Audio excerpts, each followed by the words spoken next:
So I'm delighted to introduce Dr. Shannon Wanless, who's this year's speaker for the Cynthia and Duncan Campbell Lecture on Childhood Relationships, Risk, and Resilience. This lecture has been going on now for 11 years, and it is made possible by Cindy and Duncan Campbell. So Shannon Wanless is an associate professor in the Department of Health and Human Development and director of the Office of Child Development and a University Community Partnership Center in the School of Education at the University of Pittsburgh. She completed her PhD here in HDFS and a postdoc at the University of Virginia. Dr. Wanless is very interested in the development of social emotional skills and self-regulation, and her current research is focused on how these skills intersect with social justice and equity. She explores how children, teachers, and organizational leaders develop social justice and equity skills, and how to create classroom, school, and organizational climates that reflect these tenets. In her role as the director of the Office of Child Development, Dr. Wanless oversees a budget of nearly $8 million in funding, and she has a team of many faculty and staff. She oversees collaborations in research, practice, and policy that are designed to respond to the challenges facing children and families today in equitable ways. Finally, she's a gifted mentor and teacher, and she was recently awarded the University of Pittsburgh's Public Service Award. So please join me in welcoming Dr. Wanless. What a full room on a Friday afternoon. This is so nice. And there are folks online. Thank you for doing this, for taking your time to be present with everyone. I don't know how you're feeling here. I don't know if post-COVID is the right word, during whatever phase of COVID we're in right now, but coming in person, right, feels like even more of a compliment than it did before to take time to do this. So thank you for being here today. I know you have things going on. I hear people saying, I'm running from this meeting, then I'm going to this meeting. Life is busy. And I also know that talking about social justice and equity is at the front of many of our minds right now in this entire country, right? It's a big conversation that's happening. And it's one that many of us, I think, I can speak for myself, feel very clumsy about often. So maybe when you walk into a room with a talk with a title like this, you have some big emotions that come up, or some past experiences, or just how do I let go of the rest of my day and be present for this? So I don't know about you, you can stay where you are, or you can take a breath with me, whatever feels comfortable. But whenever I enter a space like this, I realize this is a moment to practice self-awareness. I just usually take a breath.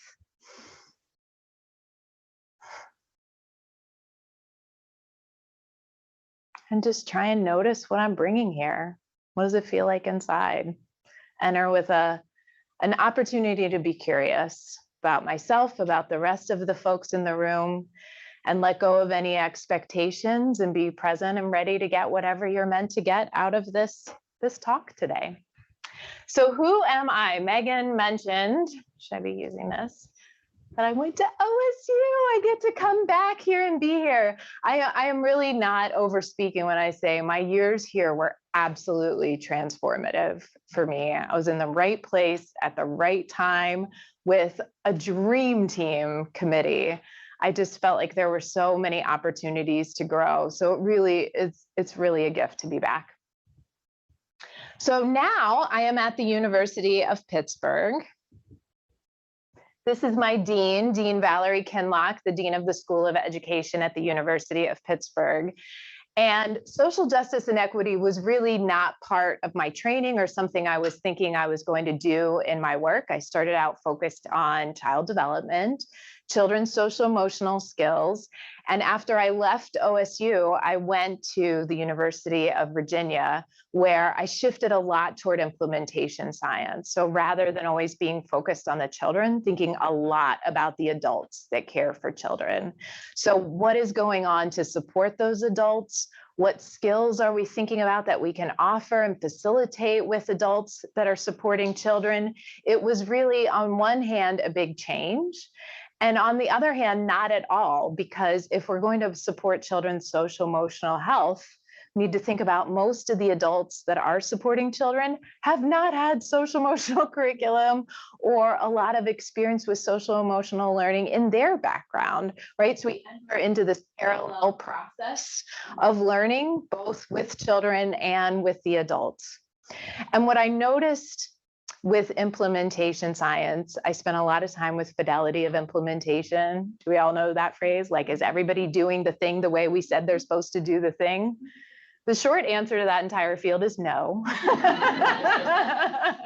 Took a long time to get to the no. I think we looked at it from every angle. I'll just speak for everyone. No, they're not. And that's likely not because we don't know how to support them, the folks that are actually on the ground working with children, but because I think we're not trusting their expertise enough. So what sort of philosophical bent is it to enter a space and to say, I created something, I developed it, and I want you to do it the way I'm telling you to do it? Like, in retrospect, like, really, that's what we were saying? That doesn't seem like a good idea. But it came from a good place, right? Because a lot of research had gone into developing programs. And so there was a strong feeling of, we've looked at this a lot and we have a good idea of how something should be done to be most impactful for children. And so now I feel like what I'm experiencing in Pittsburgh is a big shift away from that model toward how do we create something together that really honors the expertise of the people working with children and uses university resources, any sort of supports we can find. We can access the research and share it easily anytime it's needed. What is it we bring to the table to lift up the things that we're being asked to do in community instead of bringing our own agenda? That feels like a complete power dynamic shift in actually what feels like a short time in my career. I noticed I didn't have gray hair in that picture I provided, so maybe it's a longer time than I realized. So on top of that power shift, what I have learned at the University of Pittsburgh School of Education from Dean Kinloch is how to bring a social justice lens to that work. And it's really not so different from what I was just describing. Shifting power away from hierarchy of someone coming in and saying, I have expertise, I have credentials, I'm going to tell you the way to do it and expect you to do it, to instead being more collective and listening. Really, social justice at its core, I think, starts with how do we listen and move power away from the few and distribute it across the many, right? Shift in a different direction than the way I think most of us are used to seeing things. So this is our mission and vision in the School of Ed. My dean has an English background, so it's like a poem. She reads it and you just get like shivers. It's so beautiful. It begins with we ignite learning. I mean, whose mission and vision starts with that? I mean, we have all of us in faculty meetings recite this and talk about how the work we are doing this week, this month, is actually living our mission and vision. She's incredible. And her background in social justice has really brought in a lot of resources and focus on things like disrupting and transforming inequitable education structures. Like, this is actually the mission and vision of the place that we work. So it's really quite luxurious because I talk to a lot of other people that I meet at social justice trainings, and the big conversation I hear is, I learned something. I want to go back to my organization or my community and do this. I'm going to get in trouble for this. I am definitely not going to get in trouble for this at the School of Education at Pitt, because this is the mission and where we're focused on going. So I share this with you to say that's the context in which I do this work. A lot of safety to take risks and be bold. And I know that isn't everybody's context, and it is a wonderful, privileged place to be. And if you're looking for workshops and resources and summer trainings and things like that, there are a lot of them happening at Pitt, and I highly recommend looking into them. So I have to also acknowledge with deep gratitude that although I've learned a lot from my university and academic mentors, that these are the real folks that have driven the work that I am going to share with you today. So the top row, these 5 folks are social justice activist in Pittsburgh. And when I became director of the Office of Child Development, part of what I was hired to do by Dean Kinloch is to bring a social justice lens to our work. And I realized I have passion, I have energy. I don't know enough about this to really be able to do this on my own. And so I reached out to these folks who have worked with us for years now. So we're approaching our 5th year with me as director and still constantly meeting monthly and learning together. Felicia Savage-Freeman, Erica Gold-Kestenberg, Michelle King, et cetera, and Ari, somehow Brazier, ended up over there, is her name. These folks have played an integral role, and I really just want to lift them up, but also acknowledge the model of collective learning every month.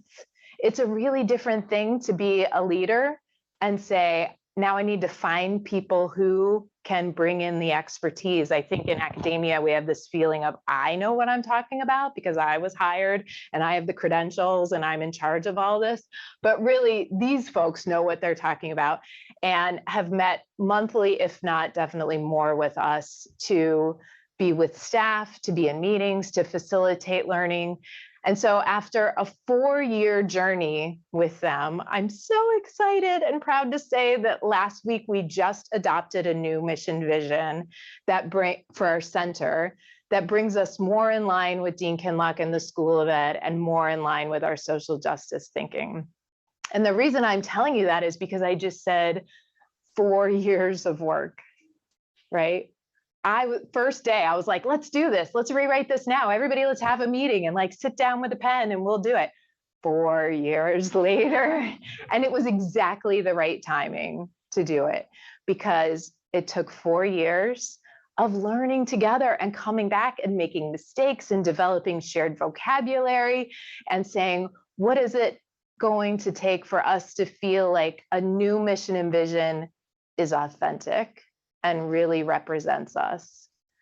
That if someone calls to partner with us, we're not going to feel like, I hope they don't ask me about that social justice part, right? That my boss made us take on this mission vision. No, we took our time until everyone said, now, we're ready now. So last week, that just happened with deep gratitude to the top line here of activists that work with us.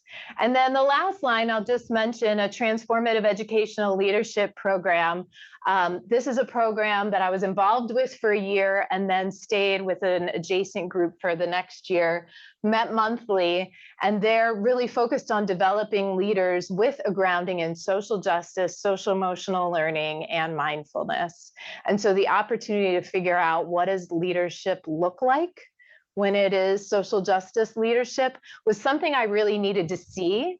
And so all of these folks here were mentors in that program, and it still goes on today, and now I have staff involved in it. It's a national program, and I highly encourage you to check it out. So what this slide hopefully communicates is it takes a village, right? Lots and lots of people, which is different than everything else I've learned in school. We were talking with the students about learning stats earlier, like sit down, practice, read, go into a hole in your basement and keep typing things and highlighting things. That's a really different way of learning than what I've come to see is really important in a social justice space. It's collective, together, and sustainable. Okay, so this is our topic that we're talking about today. Developing effective communities of practice where adults can learn how to build a more just and equitable world. So just to pick this apart together a little bit, I've been in meetings of groups of people that repeat every month, like that is a staple of university life. There are tons of them. That is not effective community of practice most of the time. So it's not just how do we come together regularly as a group. It's a really different thing completely altogether. How do we see a space that feels psychologically safe, that feels brave, where different perspectives are honored, where there is room for risk-taking and innovation and supporting each other, holding each other accountable while still staying in relationship? To me, this is something that I see glimpses of and that I hope the future is full of. For adults, although wouldn't it be fun to start thinking about this for children? That's next when I have a chance to breathe. Like, what did it look like if school was communities of practice for children? I'll just leave that out there. Maybe somebody will pick it up. And building a more just and equitable world. So yes, there are programs to implement, but I'm not talking today or in my research about how to get a program and get it implemented. This is about a different way of being together, really creating a sustainable way of being that reflects our values. And we'll talk about that more. So why am I doing this? There are lots of forms of oppression in the world that impact child development. In Pittsburgh, racism is really our central focus and is a very big issue in the neighborhoods that we're working in, although there are many others. And it would be interesting if you're working with others to hear how the things I talk about today relate to those. But when I look at child development literature, I just put a few pieces up here, but there are other findings you could draw from. This line is from birth and just goes up to 7 as an example of some early childhood research. And what might jump out at you, I mean, this is 97 here, 2006, 8, 9. This isn't brand new research that I'm sharing here. This has been out for a while. And there's a great article, if you're online, Google Erin Winkler. She has a free PDF online. It's called Children See Color? I think so. It's one of those titles that like just tells you it right in the title, which is really nice when they do that. But she talks about a lot of this research and others, which begins with some findings even in the very earliest ages.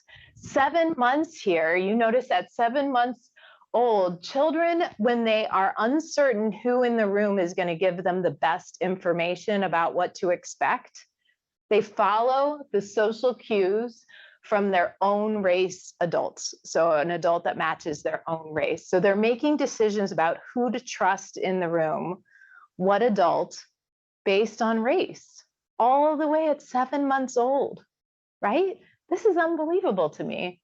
And then at 2 years, a lot of people talk about this 2-year finding. I feel like it comes up in the pop press most often, that children use race to reason about people's behaviors and favor their own race at 2 years old. But then we see a really interesting shift. I feel like there should be a lot of research leaning into this 2 to 3 space. To me, there's something very important going on between 2 and 3 years old, where at 2.5-year-olds, children, when you ask them, who do you want to play with, and you show them pictures of different children, they'll choose a same race playmate at 2, but then we see this shift at 3, where they choose white playmates. So what's happening there? They're starting to see a society's white bias, right? That they think for some reason there's a preference for white and that is better. So maybe we're not very good at measuring children younger than this. It seems like these ideas probably could be emerging earlier, but this is when we see it in the research.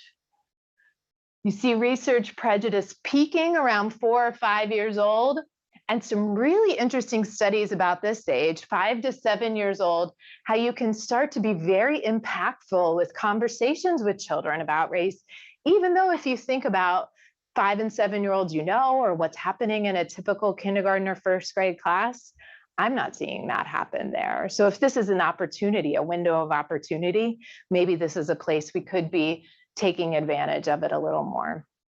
So why am I telling you this? One, I feel like when I talk to most people who study child development, they don't know these things, so I thought I'd bring it up. And second, when I talk about communities of practice as a way to develop more of a social justice awareness and approach to our work with young children, this is really happening. I think there's a sense that children don't see race. And even I was presenting at the Pennsylvania Infant Mental Health Association a couple weeks ago, like even a room that I feel like is immersed in a lot of conversations about child development and justice really wasn't aware of all of this. So I feel like we just need to say it a lot more often, that this is the motivation to bring early childhood professionals into thinking about social justice a lot more, because it is happening. I was a preschool teacher, and first time I looked at these findings, the first thing that came to my mind was, I don't remember seeing that. I hung out with these little kids for 40 hours a week. I don't remember seeing all of this. Kids are very, very good at knowing that adults generally don't want to talk about race. It's not going to go well to bring it up. And so they pick up on those cues, but you can actually see from a few ethnographic studies of researchers immersed in classrooms that when they start to become more of the children and don't hang out with the teachers, but are sort of in there as the children, they start to hear comments about race come up more. So maybe the adults are hearing it, maybe they're not hearing it come up at all, but that doesn't mean that it's not developing in terms of children's thinking. So that was a little segue, a little 101 there about children and racism to bring us to what are we doing here today as a community of practice? How do we figure out why is that important for adults? And what are we trying to create with it? Well, I'm in a school of education, and I am head over heels with the work done by Dr. Pedro Noguera, as many are. And one of the things he talks about is the connection between education, and I would say other organizations too, and the future society we live in. So he talks about, in order for education to serve as a force for positive social transformation, teachers must be empowered as agents of change. This sentence is like the foundation of all of the syllabi that I create now, trying to figure out, like, what does it look like for teachers to not just be implementers? I feel like the paradigm was, how do we give them something and they comply and they do it? But instead shift to, they have expertise. How do we help them envision what it is they want to change toward? And then take their skills and do that, and have the freedom and space to actually do that. So this picture is constantly something that I come back to. What happens in early childhood spaces, I shouldn't say not just schools, but also family support centers, also homes, also summer programs, also out of school time, anywhere else, in home daycare, anywhere you see children, what happens there is informing what we get in society, right? We are raising our children to be the adults in our society one day, but there's tons of pressure coming back, right? Society back into schools. If you read about school board nonsense happening all over this country right now, you will believe in that arrow, right? It is coming back in, and the choice of curriculum and programs and funding streams and policies, the arrows are happening in each direction. And I think in general, we have mostly just sort of passively let this part happen and not thought as much about this part. Like, what do we want to be doing when we're raising our children, when we're working with the people who are raising our children to make the world that we hope to live in? Like, that should be the list of social emotional skills that's out there. Not just the ones we can measure, but the ones that the world and our society needs to function. How do we look at the biggest wicked problems that are out there? And I would say, I'm totally biased, that a lot of them have social emotional learning somewhere in there and what the solutions are needed, and say, those are the things that should be at the top of our list to be taught in schools.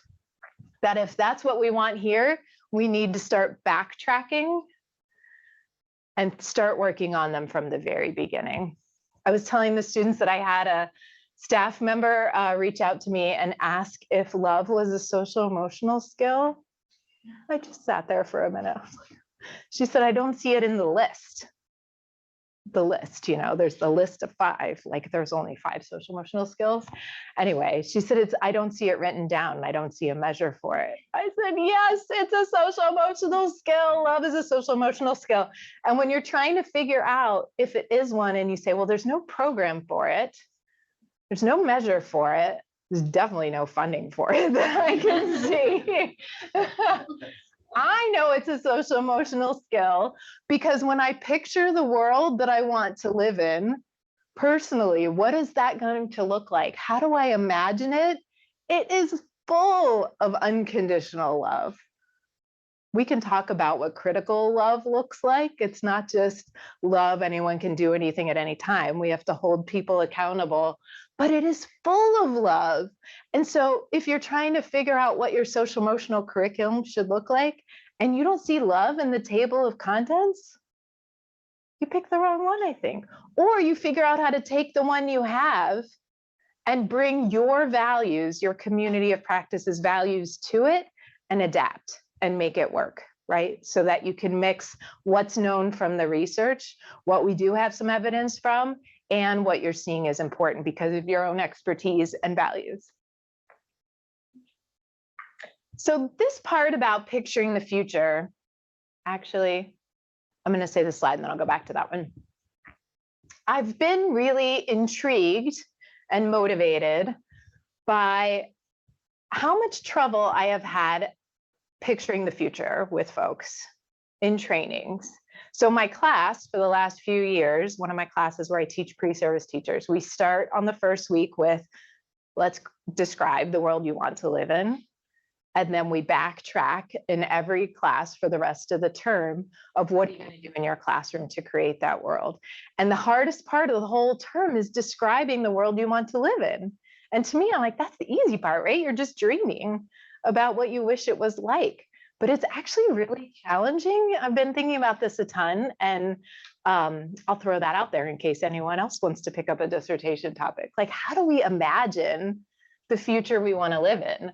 So I've been playing around with a few of these ideas. I don't claim to be an expert in any of them, but they're on my list right now as imagination exercisers that I want to lean into a little bit more. So if you haven't heard of storytelling games, these are games not like Monopoly with all this competition. Here's one, The Quiet Year, that I like, but there are others, where you're actually telling a story as you go. And in this one, it's a post-apocalyptic world, and you're trying, and there's a consensus that there'll be a year of quiet afterwards without war. What is the society going to do to rebuild and strengthen and heal and come together? And so with every move, you're trying to decide what is best for the collective. What do we want to take to strengthen our community? This is imagination building. Like, what would it look like if we could really build the strongest, healthiest community we could imagine? This is also a game. This one's called Amending, a storytelling game. I love this one because you follow this pathway and you pick up different cards and you get to decide where your pathway is going to go through the game. And it's about a friend, a long ago friend of yours that you're having an opportunity to remember moments about, reconnect with, reach out to, and you decide what you're going to do at each move. And it's so open-ended, it's kind of frightening because you're like, what am I supposed to do? You're supposed to use your imagination. A friend you had a conflict with years ago and you haven't spoken to, right, is around the corner and you're thinking about reaching out to them. What is it you wish you could say to them? And you pause at that spot. Don't we all need that to spend some time thinking about what do you wish you could say to them to heal and come back together and tell them how important they are to you? Afrofuturism, of course, Octavia Butler is the go-to person to think about Afrofuturism. There are others, Adrienne Marie Brown. This is the first picture book I know of. I love picture books, so that's where I start. The Me I Choose to Be, we use in a lot of our research projects now, which really does start to take Afrofuturism into early childhood education. And it is the idea that we can dream into the future, imagine a different future than the one we have right now, whether it is dystopian or whether it's not, whether it's what we hope for. It is the idea of having more agency and being more in charge of the future. And then lastly, you should look into theater of the oppressed. We were talking about this morning, Jonathan. This is the idea that you can create, and I've seen this done one time just beautifully. I've seen it done one time, and it was beautiful, in Pittsburgh, where you take folks that are in a community together that are struggling with a problem. So this problem was homelessness that we were talking about in the trans community in Pittsburgh. And my friend who was on the past gratitude slide, Michelle King, was working with them to figure out what is it that we want to communicate about this problem, and how do we start to collectively problem solve with the rest of the folks who live in Pittsburgh. So they created a story to tell. Basically had focus groups, is the way I saw it, of many of their meetings of what are the key issues that are going on in their experiences, and created a story out of that they told in a theater setting. And we went and we watched and we heard. And then at the end, they turned to the audience, who's their community members, right? We're all of us from Pittsburgh sitting in the audience trying to figure out, now, what do we do about this problem? And we generate solutions to keep the story going, to figure out how do we end in a way that is healing and honoring and redistributing power in a way that might not be in our imagination now, but because we've been provoked to think about it from the voices of the folks in the room who are actually experiencing the issue we're talking about, we can have a much more productive discussion and walk away with solutions we may never have come up with on our own. Okay, so if you can't picture the future, those are my few percolating ideas now. But when you get to the future and you imagine it, it's like, great, yes, I have an image, I've written it down, I know exactly what I want to do, maybe I've created art about it, I've got it firmly in my mind. It's not so simple to get there. So most of the rest of the work that I do is in these other spaces. So first, I think this may come in my career trajectory in about a decade. This is children practicing living their values. If you really firmly have a future in your mind, what does it look like to walk into your Head Start class in the morning? That's where I used to teach. And ask yourself, today, the way we're going to be in this room together practices the world we want to be. How do we start doing that together? And on top of that, how do we cultivate the skills for them to imagine their future, right? If we're struggling with it, the next generation is going to need these skills too, so they can imagine whatever future they want to create and work toward it with the children of the next generation. Now, when we're thinking about teachers haven't done this before yet either. So teachers practicing their values with children, so they're right there in the classroom with them. But everything else I'm going to share with you today is in this space. Teachers practicing their values with each other and imagining their future together. So you can't just have an imagination for the future, an image in your mind, and walk into a classroom and do it. We have no practice. If I were to describe our social justice consultants to you in one word, it would be practice. They talk about every day we show up and we practice how we want to be together. And so teachers, most of them, if they're like me, if they're like the folks that I work with, have not really had practice in the world that we want to live in. And so being in a community of practice is somewhat about the content, but from my experience, I would argue it's actually more about the way of being together. If you want children to feel seen, heard, affirmed, empowered in a classroom, and teachers to cultivate a space that feels like that, then your community of practice needs to be a place where teachers feel seen, heard, affirmed, and empowered, because they haven't had a glimpse of it. I'd be willing to go out on a limb and say their classrooms when they were little probably didn't feel like that. Most of our community spaces in Pittsburgh don't feel like that. So we have to practice together. And I think as facilitators, that is a high bar. Where do the facilitators practice? I don't know, we got to work on that. Like someone has to have the skills to create the container to hold a space that is unlike one we've ever seen before. We're trying to create a future we haven't seen before. So how do we cultivate a community of practice that helps us experience, not just learn about, experience the just and equitable world we aspire to?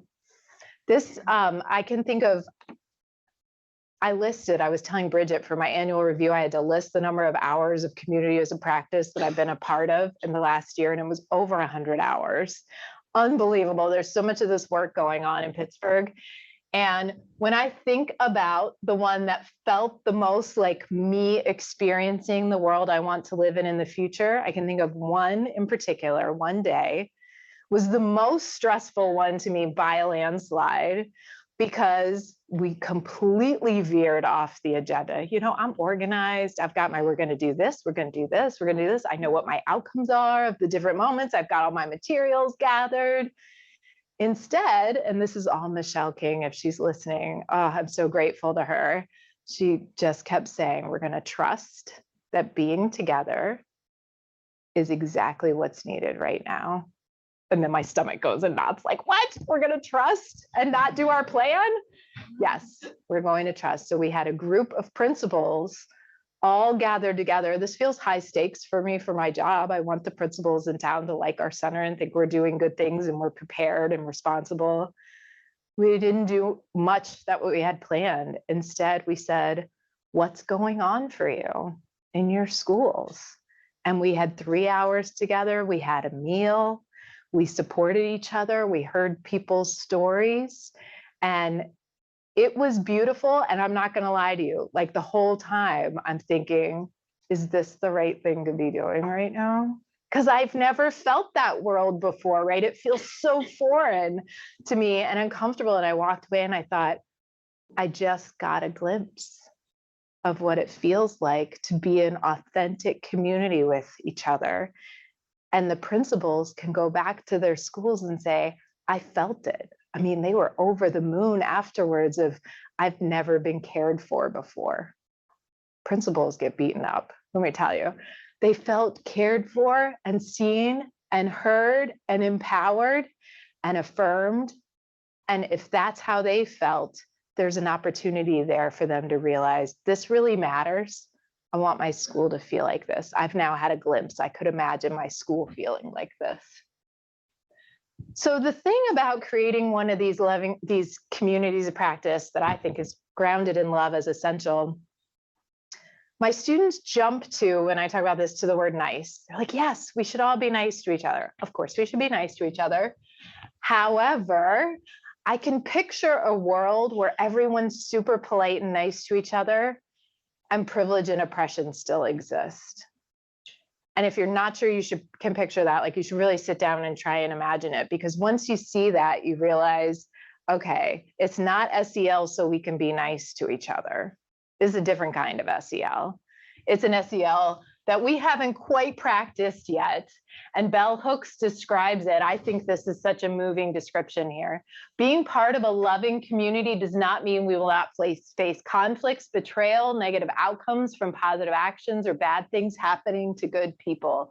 Love allows us to confront these negative realities in a manner that is life-affirming and life-enhancing.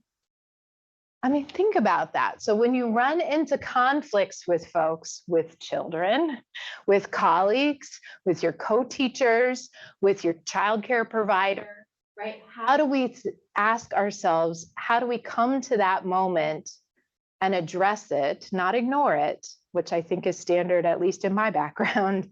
How do we address it with love in a way that is life-affirming and life-enhancing? We are staying in relationship and continuing to work together in a way that holds each other accountable, but is still authentic and humane. Still authentic and humane. So one way I really would love to SEL as a field to be thinking about this a lot more is to be grounded in values. Right now we are grounded in evidence-based practices. Do this thing because we have a star next to it on a table showing that it is statistically significant. But instead, if we were to list out, and I'm not telling anyone which values to use, think to yourself, what values are in your future? What if we listed those out? So this is a slide from my class, thinking about, these are the values that I would like this space to reflect. What are the things we're intentionally doing to reaffirm these values constantly? And when a challenging moment comes up that is hard for us and we don't know what to do next, we go back to our values, say, this is how we decide how to move forward. We come back to our values and say, is there something here in one of these values that can help direct us forward instead of a book written by somebody else that has never been in our space? Us together as a community, a sustainable community of practice, we problem solve our problems with the values that we care about. This is something we practice in, I'll go to the slide, in a project called the Pittsburgh study that my office is a part of. And we do communities of practice with families, community organizations, classroom teachers, and educational leaders. And so in these communities of practice, we use racially affirming picture books all the time. I mentioned I love picture books. It is so much easier to start conversation.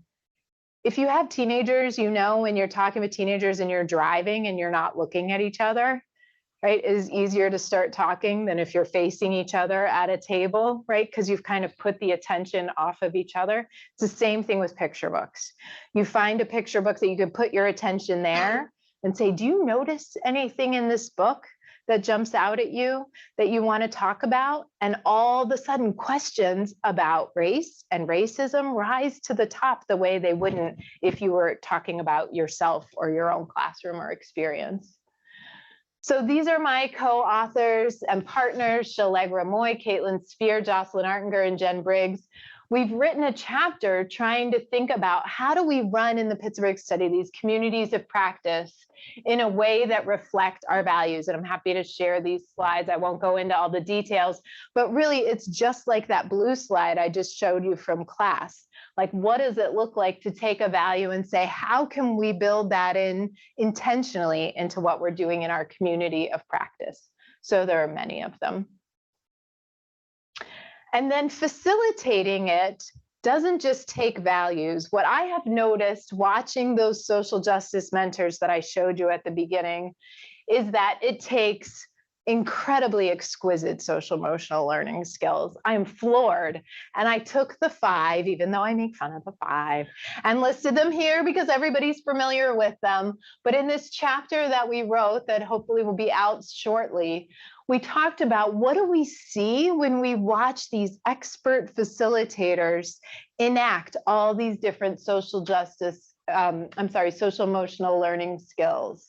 So what does it take to be aware of the group, to be aware of responsible decision-making when you see something happen and you decide to speak up, when you notice your own biases, self-awareness to notice it, and self-management to decide how are you going to disrupt it and what are you going to do with it.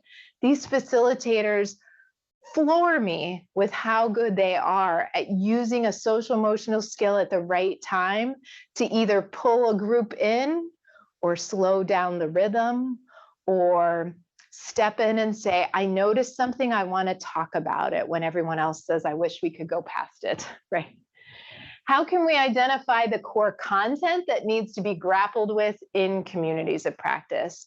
This I'm still doing a lot of thinking about, and if others have ideas about this, to me, it is a mixture of social emotional learning and racial literacy, but I'm going to share a few slides with you before I finish so that I can show you where my thinking is right now. The first, if you go online, My Racial Journey at Pitt, we created an open access program of 10 different activities. Dr. Aisha White, Medina Jackson, Adam Flango, and we watched what was getting crowds to open up, talking about racial literacy, and then created these online activities so that a community of practice anywhere in the world could log in for free and could walk through these 10 steps together. And by no means are these 10 the be all, the end all, but it felt like people needed an on-ramp. You know, where do I start? So this is your like almost pre-101, you know, like just your on-ramp. If we were going to talk together about race and racism in our community practice, where would we start? So this is a good place to start. We also developed, I'll come back to that slide in a second, this set of aspects of racial literacy after viewing and reviewing and reviewing and reviewing many videos of pre-service teachers reading this book. If you're not familiar with Chocolate Me, It's an interesting one because it's a little bit controversial. This is not the first one to pick up with a child, in my opinion, but this is a good one to read with any adults to try and sort of pull out, how do I get a sense of what your racial literacy is? Or even better, how do you get a sense of what your racial literacy is? So we videotaped them reading the book to a partner. And then we said, now for 10 minutes, talk about how would you use this book with kids? That was the only prompt. How would you use this book with kids? And what we found is that these are the 5 themes that came up over and over again of things that's in all categories. There was something that seemed really strong. And there were also things that we thought, this is a red flag. Maybe this is a little bit concerning about racial literacy. And it was really helpful because when you think about what you should be grappling with in a community of practice, you should be spending time on the things people are struggling with, right? And so my hope is that after we get this published, we'll be able to turn this over to people to use themselves. Videotape yourself and watch it with a friend, watch it with a mentor, watch it in your community practice, wherever you feel brave, so that you can start to see yourself from an outside perspective and wonder, what does it actually mean when I am talking to a parent and I want to communicate racial literacy? What are the skills I need to do that? What does it look like to them? Okay, I'm going to shift forward to the end. So what is it that we should be doing from this research that I shared, from my experiences, more importantly, that I've shared, my time with communities of practice? This is what I walk away with. The word practice is at the beginning. Now, what I think we really need is to practice justice together with humanity everywhere all the time. This is not how I practice other things. I just want to really hit that home. The way I learn other things, I immerse myself in it by myself, usually become what I think is an expert on this topic, and then go teach others. This is totally different. It is a practice every day until I die, right? I'm just like never going to get it. I'm always going to be practicing it. And with others, I am such an introvert, so I don't like this line as much, the together, but you really can't see yourself except from your own perspective. So you really need to be in community with people that you can build a trusting relationship so that their perspectives, all their different perspectives, can mirror you back in a way that you can learn from. With humanity, this is a hard one. You might hear the phrase calling in rather than calling out. If you haven't heard that, you can look that up, because I've only seen calling in done well once by my partner, Shalegra Moy. And it was like seeing a unicorn in front of me. I was like, that's it, I've read about that. It's about how you notice a moment of harm happen, and instead of excluding the person who caused the harm, you create a moment of learning and pull them back in. It's like magic, except it's not magic. It's a skill we can learn how to do, right? But I think it's a part of that future that we haven't practiced or even really seen very often. Everywhere, all the time, with our SEL skills and our critical lens. So for me, everywhere, all the time is work I've done in the AERA social emotional SIG, when we thought about how are we going to shift our goals to have a social justice lens. It's the new mission and vision of my office. It is working with my students and alums to talk about, in their work in schools with children, what would it look like to have social justice practices with them. In a new measure we developed with the community on how to be 3 R's-ish. You saw that Pittsburgh study work, reading, racial equity, and relationships. Instead of pulling a measure that already existed by someone else that was not part of our community, we decided we wanted the whole county to be 3 R's-ish. That's what we're naming our construct. And yes, I'm putting that in my manuscript. And made together a measure of what that looks like, and identified the people in the community that everyone in the community that we talked to on our board said were the most 3 R's-ish people. So when you assess validity of a measure, you're assessing, does it really measure the thing I think it's measuring? So if our measure really measures 3 R's-ishness, then the people that community members say are the most 3 R's-ish should get high scores, right? So we sat down with all those people that were admired in our community, and we asked them to walk through each item, take the measure, and talk out loud to us as they were doing it. What does this bring up for you? And then we revised it to increase the validity. So this, even though this is measurement development, this is living and practicing social justice every day, because we have flipped psychometrics away from how do I match a measure that was designed by someone else for a different construct, for a different context, and instead match the things that we believe are important and that our community members are telling us they actually want measured. So I hope as you think about your own work, maybe there's something in here you can latch onto. And if you think of new ways to envision the future, I listed a few on that slide. I think we need like 25 more and a whole curriculum about them. Like, what does it look like to come to work and start imagining the future every single morning? Because until we can picture it, it's really hard to build it. Thank you.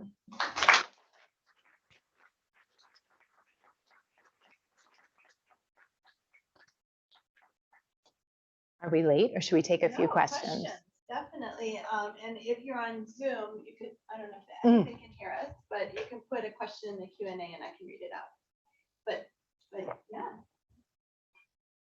What resonated? What didn't? What are you noticing?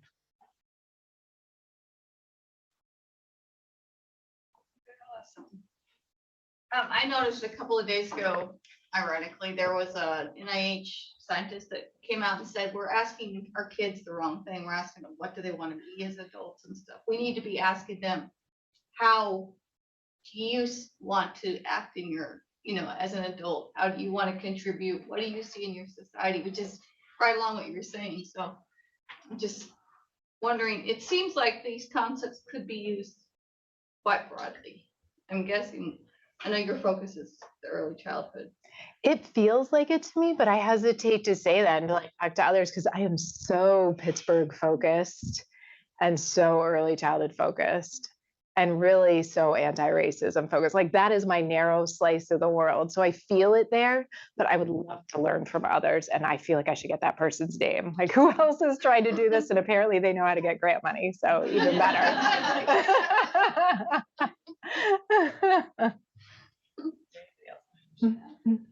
Could you talk us through, first of all, thank you.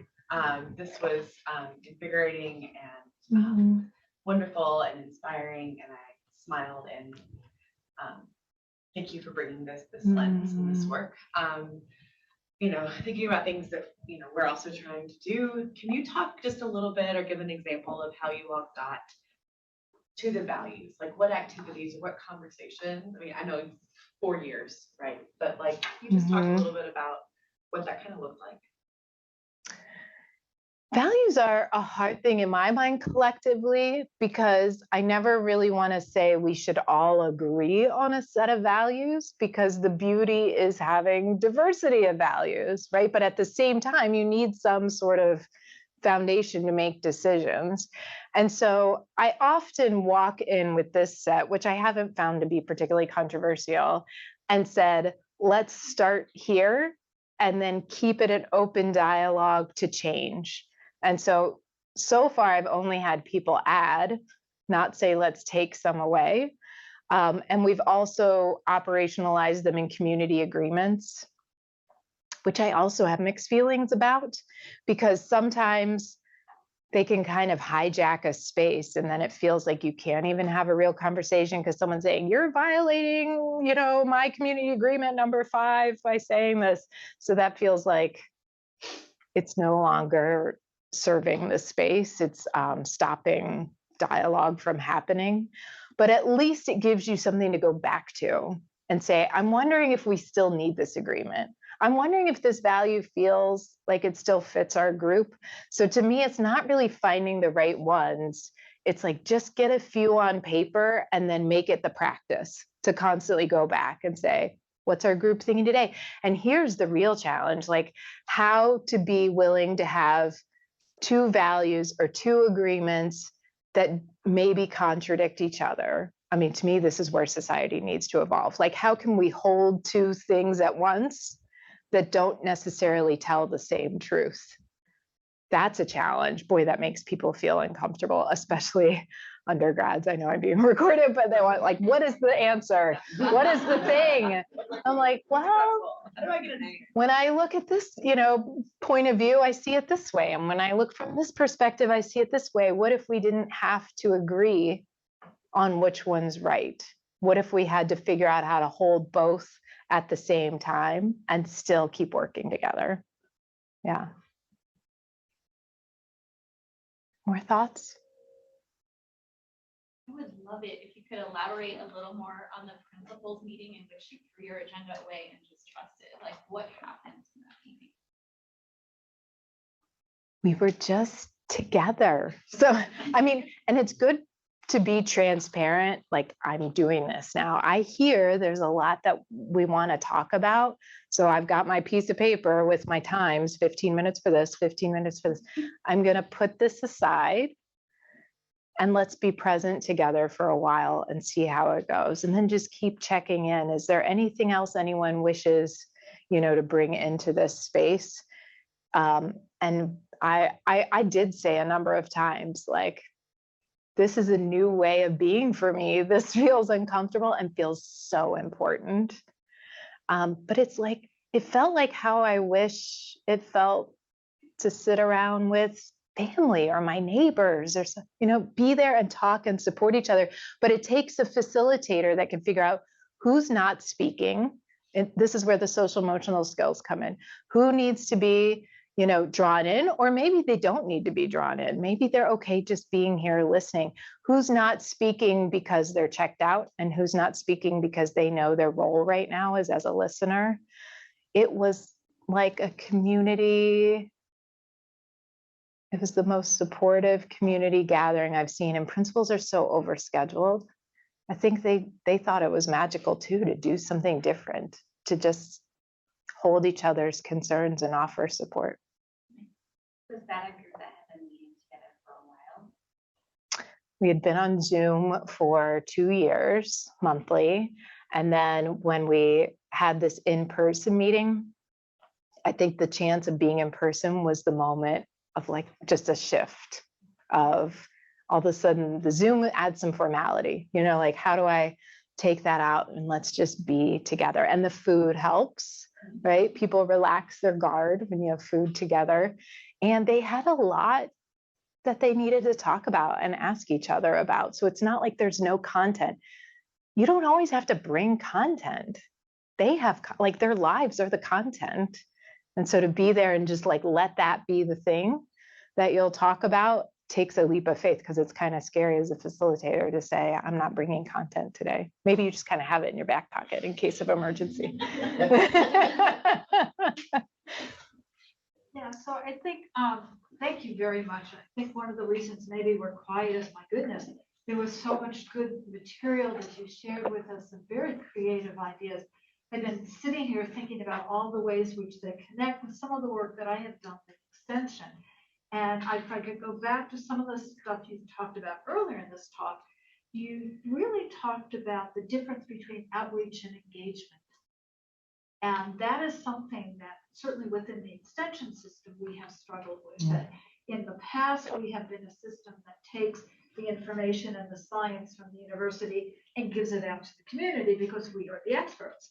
And for the past, 10 years maybe, people have been trying to evolve the communities in that discussion, in the creation of materials, in the response to what they even need us to do. Mm-hmm. And so this is taking that kind of an approach of really being engaged with the work to a different level of what things we need to be engaged about. And I'm sort of just sitting back and trying to reflect on that in terms of what we want our communities to be, how the values drive all of that. So I'm just going to sit with that. But I want you to know that I think that you probably opened up for a lot of us new ways of considering the work that we do and how we do it in and with communities. So thank you. I think you're not alone in that shift of trying. I think many of us are trying to move from university as expert to university as servant, and really beginning with listening, which again, like, do you ever remember a time where you were taught how to be a good listener? That transformative educational leadership was like almost all about listening, becoming a good listener. It's a really hard skill to master, but to be in relationship with the people that you are serving enough that they will truthfully tell you what it is that they could use support on. I mean, the relationship building is like 3 years before the what project we should do together. So they'll really tell you what's the truth. Yeah. I mean, why would they trust us, right? I don't know as much about your university community relations. Like, we have a history of doing harm in the community in many ways. And so we are actively now overcompensating, in my opinion, like trying so hard to start fresh and say, we are here for you. We are not here to take and ravage. We are here to listen and serve. Thank you, everyone.